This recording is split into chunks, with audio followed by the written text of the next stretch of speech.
எந்த பக்கம் காணும் போதும் வானம் ஒன்று, நீ இந்த பாதை ஏகும் போதும் ஊர்கள் உண்டு.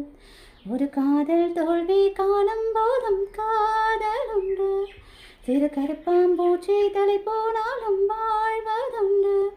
அட ரோஜா பூக்கள் அழுதால் அது தேனை சிந்தும். என் ராஜா பயணி அழுதால் அது ஞானம் மிஞ்சும்.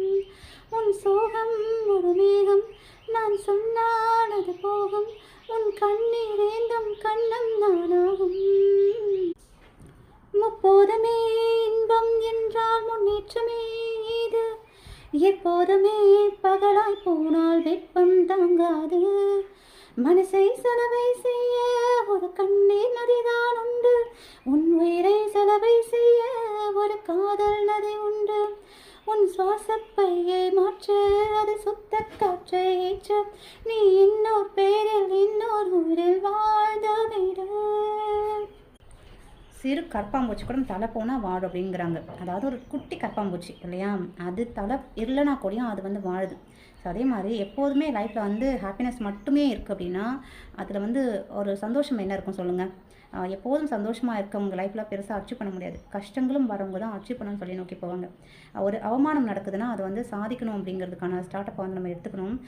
அவமானப்பட்டுட்டோம் அப்படின்ட்டு அங்கேயே நிற்காமல் அதுலேருந்து யார் நம்மளை அவமானப்படுத்தினாங்களோ அவங்களுக்கு முன்னாடி நம்ம வந்து வாழ்ந்து காமிக்கணும் அப்படின்னு நினைக்கணும். எப்போவுமே வந்து நான் லோ எனர்ஜியில் இருக்கேன் அப்படின்னா, ரொம்ப லோவாக வந்து நான் ஃபீல் பண்ணுறேன் அப்படின்னா, நான் வந்து இந்த மாதிரி பூஸ்டப்பான சாங்ஸ் வந்து நிறைய கேட்பேன், பாடுவேன். பாடுனா அவ்வளோ நல்லா பாடுவேன் நான் சொல்லலை. பட் நான் எனக்கு நானே வந்து எனர்ஜி கொடுத்துக்குவேன். ஸோ நம்மளை யாரும் மோட்டிவேட் பண்ண நம்ம வந்து வெயிட் பண்ண வேண்டாம், நம்மளே மோட்டிவேட் பண்ணிக்கலாம். ஏன் அப்படி சொல்கிறேன்னா, இப்போ வந்து பகலில் நம்ம நடக்கிறோம், வெயில் டைமில் நடக்கிறோம் அப்படின்னா ஒரு வெளிச்சத்தில் வந்து நம்ம நிழல் கூட நமக்கு துணையாக வருது. நம்ம நிழல் நம்ம துணையாக தான் வரும். இதுவே ஒரு இருட்டான ஒரு இடத்துல போய் நடந்து பாருங்களேன், இல்லை ஒரு டார்க் பிளேஸ் நின்று பாருங்களேன், நம்ம நிழல் கூட நமக்கு சொந்தம் கிடையாது. ஸோ எப்போவுமே நம்ம மட்டும்தான் நமக்கு. அதனால் வந்து எங்கேயும் உடஞ்சி போய் சோர்ந்து போய் உட்காந்துடாமல் நம்மளாலேயும் முடியும் அப்படின்னு நினச்சி நீங்கள் வந்து இந்த பாயிண்டில் வந்து நீங்கள் ஸ்டார்ட் பண்ணுங்கள். கண்டிப்பாக வந்து உங்கள் லைஃப்பில் நீங்கள் அச்சீவ் பண்ண வேண்டிய இடத்த அதை விட அதிகமாகவே அச்சீவ் பண்ணலாம். எல்லாராலையும் முடியுங்க. லைஃப்புங்கிறது ஒரு டைம் தான் இருக்குது. இந்த லைஃப்பை நம்ம எப்படி அமைச்சிக்கணுங்கிறது நம்ம கையில் தான் இருக்குது. ஸோ எல்லார் லைஃப்பும் அவங்கவுங்க கையில் தான் இருக்குது. அதை அடுத்தவங்க கையில் கொடுக்காதீங்க. உங்கள் லைஃப்பை சந்தோஷமாக வாழுங்க, என்ஜாய் பண்ணுங்கள். நிச்சயமாக நீங்களும் சாதிக்கணும். எந்த லெவலில் இருக்கீங்களோ அதை விட இன்னொரு லெவல் அதிகமாக வரணும் அப்படின்னா அது உங்கள் கையில் தான் இருக்குது. கண்டிப்பாக முயற்சி பண்ணுங்கள். முயற்சி வந்து திருவினையாக்கும்னு சொல்லி பெரியவங்க சொல்லுவாங்க. எல்லாருக்கும் நல்லது நடக்கும்னு சொல்லி நான் வந்து கடவுள்கிட்ட வேண்டிக்கிறேன். இதை பார்க்குறவங்க மட்டும் இல்லை, இதை பார்க்காத எல்லாருக்குமே அந்த கடவுள் வந்து அவங்க லைஃப்பை நல்லபடியாக அமைக்கிறதுக்கு சான்ஸ் வந்து கொடுக்கணும். சான்ஸ் மற்றவங்க கொடுக்க வேண்டாம், நம்ம கையில் இருக்குது. ஸோ கடவுள்கிட்ட வந்து நம்பிக்கை வைங்க.